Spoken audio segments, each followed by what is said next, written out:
Il purge sa peine une première fois, il sort de prison en novembre 2020.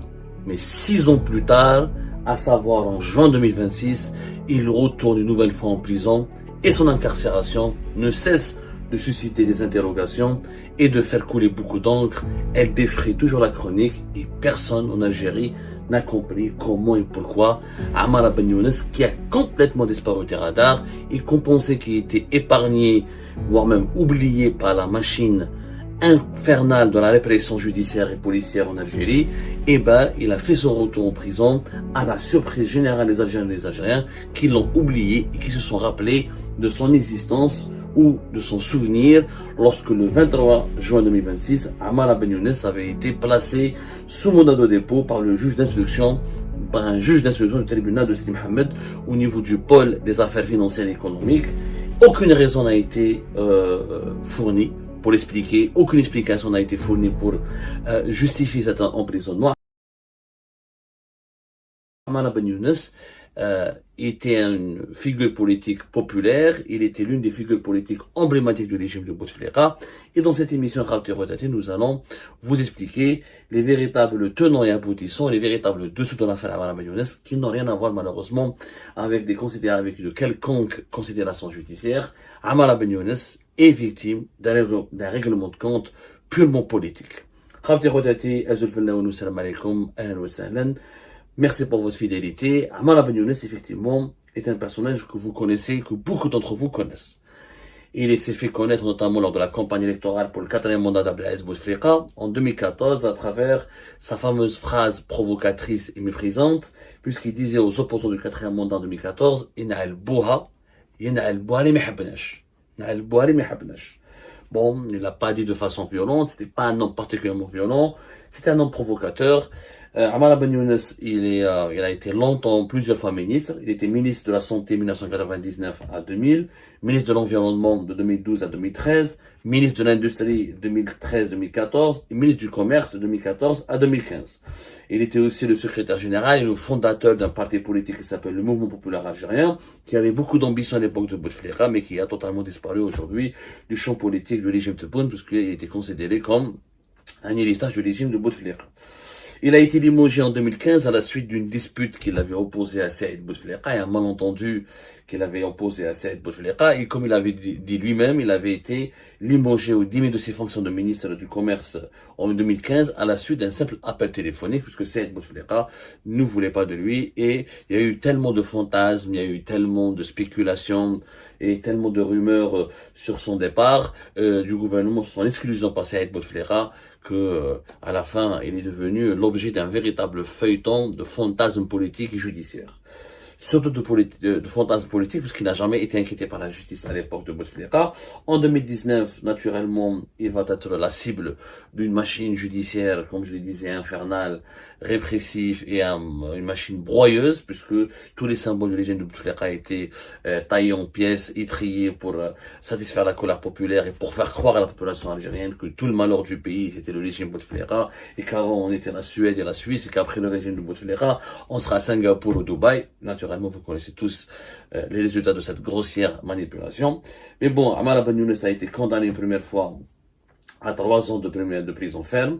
Lors d'un appel, sa peine a été réduite à une année de prison ferme. Il avait été placé en détention en juin 2019 dans le cadre des enquêtes anticorruption lancées au cours du mouvement du Hira contre toutes les figures centrales du régime de Bouteflika. Et en novembre 2020, il quitte la prison parce que, tout simplement, il a été brièvement ministre, il n'a pas fait beaucoup d'affaires.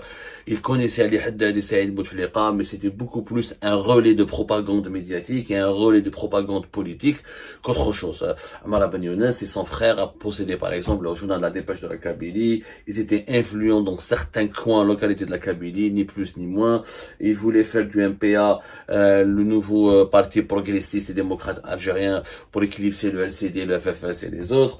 Ça n'a pas marché. Il a voulu faire comme Ammar Rol, etc.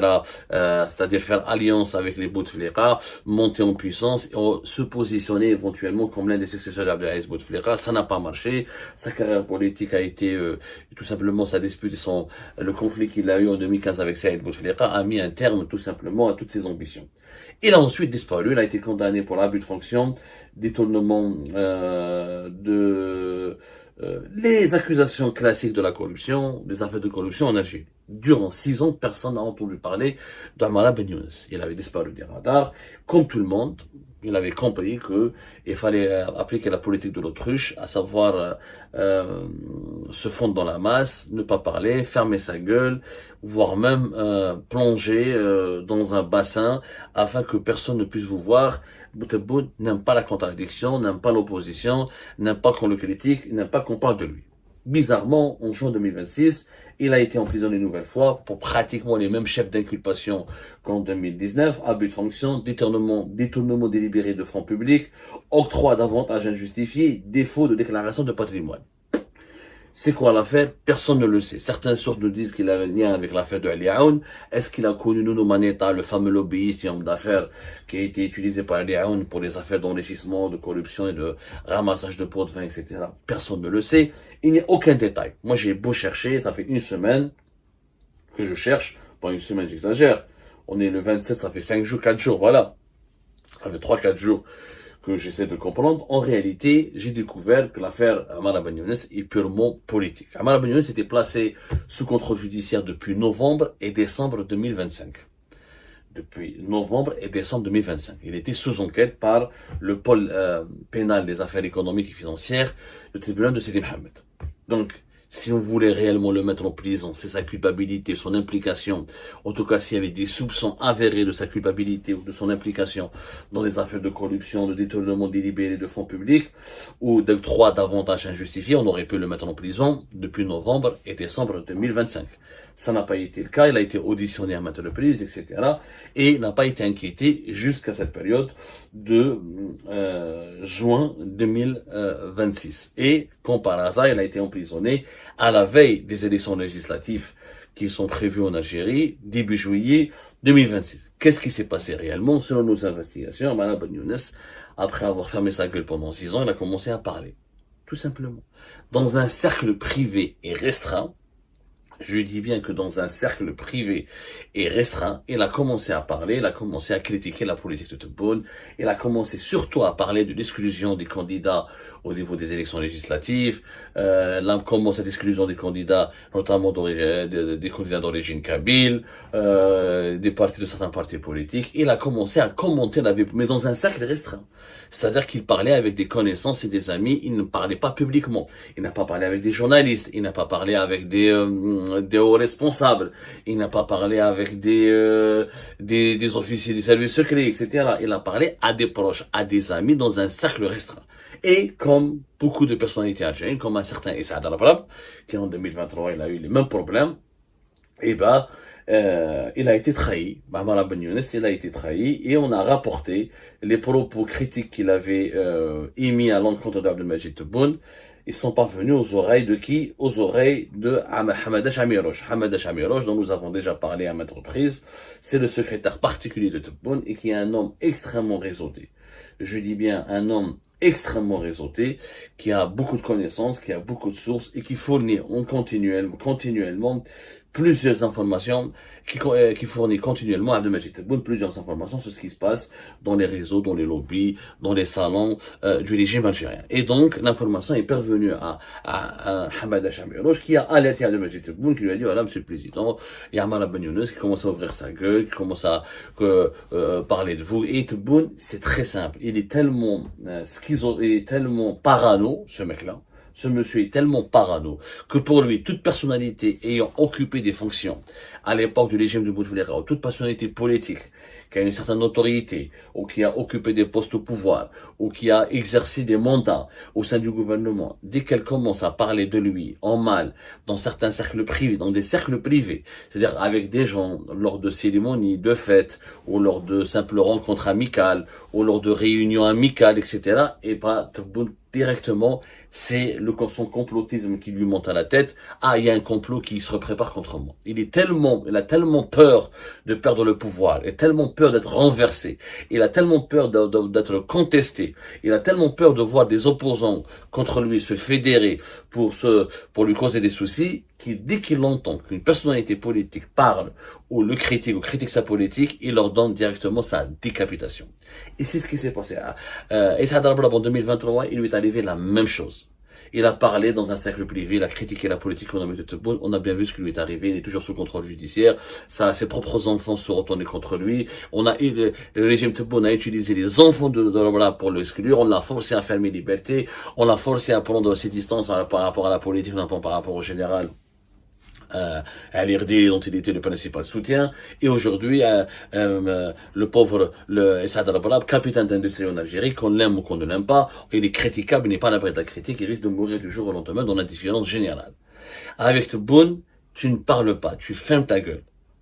Il n'aime pas qu'on parle de lui, même en privé. Vous imaginez, même en privé. C'est ce qu'il a fait à Manabagnos. Tout le reste, c'est du maquillage, c'est de la mise en scène. Vous foutez, 6 ans après, on découvre qu'il est corrompu. Pendant 6 ans, la justice n'a pas découvert. L'affaire, c'est quoi la relation? Peut-être peut-être qu'il y a des liens, peut-être qu'il y a des liens indirects ou il y a des liens lointains. Mais un mandat de dépôt à la veille des élections législatives et 6 ans après avoir été libéré, je suis désolé, c'est tout simplement de la mise en scène. Ça saute aux yeux. Qu'on arrête d'insulter notre intelligence. En réalité, en Algérie, l'appareil judiciaire est devenu la principale police politique du pays. On n'a plus besoin des services de sécurité. On demande aux juges de fabriquer des dossiers à charge, de collectionner des pièces à conviction imaginaires, de monter un dossier contre des personnalités qui dérangent Abdelmadjid Tebboune ou qui l'exaspèrent pour justifier leur incarcération ou son emprisonnement. De novembre-décembre jusqu'à juin 2026, durant tout ce temps-là, il était sous contrôle judiciaire, auditionné. S'il y avait vraiment des indices ou des soupçons avérés de corruption d'enrichissement illicite, Ammar Ben Younes, il aurait été mis en prison. Ammar Ben Younes, sa faute, comme la faute de plusieurs personnalités politiques avant lui, j'ai cité Saad Abdallah, il y en a tant d'autres, il y en a tant d'autres qui ont chuté, qui ont perdu des postes, qui ont vécu une véritable disgrâce, que ce soit des généraux ou des personnalités politiques. Dès qu'ils parlent, dès que leurs propos critiques parviennent aux oreilles des conseillers de Tebboune, ces conseillers rentrent dans le bureau de Tebboune et disent voilà, monsieur le président, il y a un tel ou un tel qui dit du mal de vous, il peut comploter contre vous, il peut vous nuire, il peut vous menacer, il faut le neutraliser. Et il est neutralisé. C'est aussi simple. Tebboune est un dictateur, c'est un tyran. C'est ça la vérité. C'est un tyran qui est allergique à la contradiction et à l'opposition. Allergique. D'ailleurs, imaginez, aucune personnalité politique ne parle aujourd'hui. Louisa Hannoun, elle a essayé de faire des choses, elle a été exclue des élections présidentielles. Maintenant, elle est revenue, Louisa Hannoun, elle essaie de maintenir un contact. Elle fait de son mieux pour essayer de temps en temps, elle est appréciée par Tebboune, de temps en temps, elle est en colère. Regardez ce que est arrivé à notre Saïda Narza, qui était une copine à Tebboune, une amie à lui, une proche de lui. Quand elle a commencé à critiquer son entourage, etc., elle a été d'abord mise à l'écart, exclue, forcée de quitter le pays. Ensuite, elle est revenue. Dès qu'elle a montré ses ambitions politiques pour se présenter aux élections, on lui a fabriqué un dossier. On l'a tous expliqué. L'affaire derrière Saïda Narza, on a donné toutes les preuves, tous les témoignages, tous les faits vérifiables et vérifiés. Il n'y a jamais eu de corruption électorale, il n'y a jamais eu de corruption politique. On a mis en prison son fils, son petit-fils, et elle-même a été condamnée à 4 ans de prison. En procès en appel, elle est en prison depuis pratiquement 1 année. C'est terrible. Elle est en prison depuis juillet 2025. C'est terrible ce qui est arrivé à Saïda Narza. Tout simplement terrible. La même chose. Pourquoi? Parce qu'elle a voulu se révolter contre la politique de Tebboune. On a critiqué son entourage. C'est même pas, t'as même pas besoin, en fait. Le risque n'est même pas de critiquer Tebboune. Parce qu'aujourd'hui, personne ne prend ce risque. Juste si vous critiquez un de ses conseillers, un des membres de son cabinet, son directeur de cabinet, un de ses collaborateurs ou un de ses ministres préférés et chéris, tout simplement, vous êtes dans la merde. Vous êtes tout simplement dans une zone rouge et vous serez menacé. Je dis bien, vous serez menacé d'emprisonnement. Notre ami entre guillemets, moi, je n'ai aucune affinité personnel avec lui. Je n'ai absolument aucune affinité avec lui. D'ailleurs, je me suis opposé à lui vigoureusement lors de la campagne électorale pour le quatrième mandat. Il n'a jamais été, je ne l'ai jamais connu ni de près ni de loin. Je ne suis pas son avocat, je ne le défends pas particulièrement. Moi, je dénonce l'arbitraire. Moi, je défends la présomption d'innocence et je défends le droit, y compris à à quelqu'un qui s'appelle Hamad Ben Younes, de donner son avis dans un cercle privé. La politique. Où est le problème? Où est le problème? ما عجبتوش ما عجبوش un des conseillers de Tebboune. Où est le problème? Où est le problème? Mais je fais maintenant. On n'a pas le droit d'être contre Tebboune, on n'a pas le droit. C'est pas un prophète, Tebboune, il n'est pas cité dans le Coran. Il n'est pas cité dans le Coran, c'est pas une constance de la nation, c'est pas un fondement de la patrie en Algérie, etc. Donc, qu'on arrête maintenant les Saïd Narza, les Amara Ben Younes, les Rabrab, les Ali Erdeli, etc. On connaît le sort de pas mal de politiques et de personnalités politiques qui ont perdu beaucoup de leur liberté, de leurs droits, etc. juste parce que ils sont considérés par le Majid Tebboune ou comme une menace ou comme des personnes qui lui sont pas loyales, qui lui sont pas dévouées. Avec Abdelmajid Tebboune et le régime Tebboune, où vous êtes soumis, où vous êtes un esclave, où vous êtes un sujet, où vous êtes totalement dévoué, où vous êtes un ennemi. Il n'y a pas de juste milieu.